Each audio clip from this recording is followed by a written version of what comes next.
Hey guys, over the last few months, I've had tons of people reach out to me and say, Wayne, how do I buy property with my super?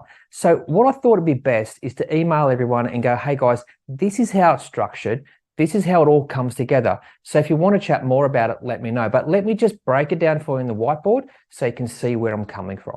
All right. So a lot of people obviously have superannuation, right? So there's a certain amount of super you need to be able to buy a property. But what I wanted to do was just break it down individually so everyone knows how it works. So say, for example, I'm going to say, for example, you're in a relationship of some type. So you might have person number A and person number B over here.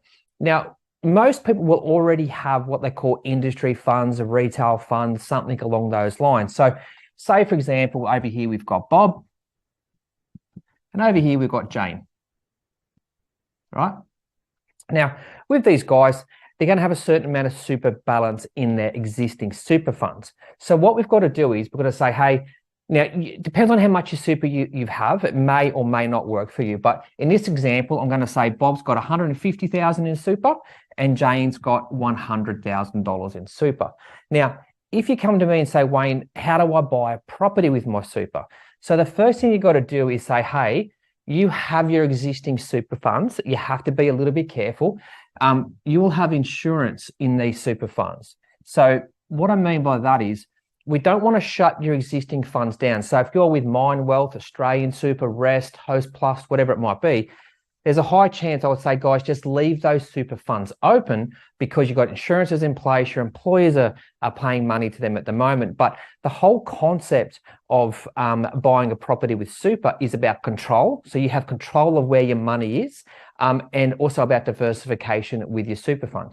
So how it works is, if Bob and Jane wants to come and buy a property, the first thing we have to do is set up what we call a self-managed super fund.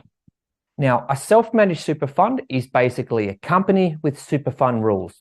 Pretty basic, pretty easy to set up with your accountant. If you don't have an accountant, of course, I can refer you to one as well. Now, what we've got to work out is, okay, with Bob and Jane, what sort of property can they buy as far as price bracket goes? So when you're looking at a price bracket with a super fund, you want to make sure you're dealing with a high rent yield property. That's the most important part. So for a super fund to buy property, you actually have to set up another thing called a bear trust. All right. So a bear trust is what buys the property on behalf of the super fund. Again, this may get complicated, but it's actually really easy to do. So what happens is the bear trust says, okay, Wayne, I want to go out and purchase a property over here. Let's build our little property out, $500,000, right?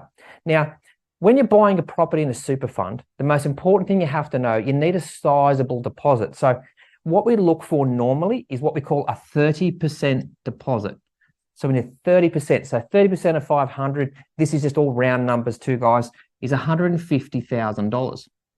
That's what we need to buy this property. So what we do is, okay, Bob and Jane's got 250. So we might say, let's roll over 75 out of Jane. So she's still got 25 left over here in her industry fund.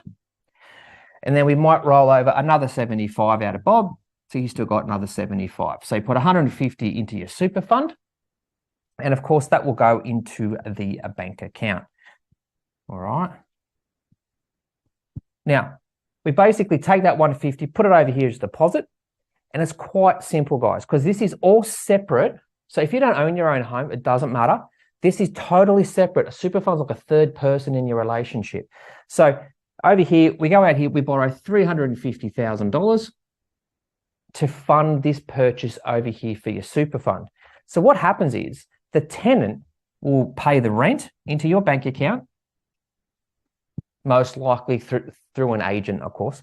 And then the repayments are paid by your super fund to cover this debt. So at the end of the day, when you're investing in a super fund style property, it is a little bit of a different strategy to you investing individually, but this is roughly how it comes together. It's actually really easy to do. So guys, if you ever wanted to investigate purchasing a property with your super, reply to my email, let me know, and I will sit down with you and just work it out for you guys individually. All right, guys, I hope you don't mind me flicking you through this email.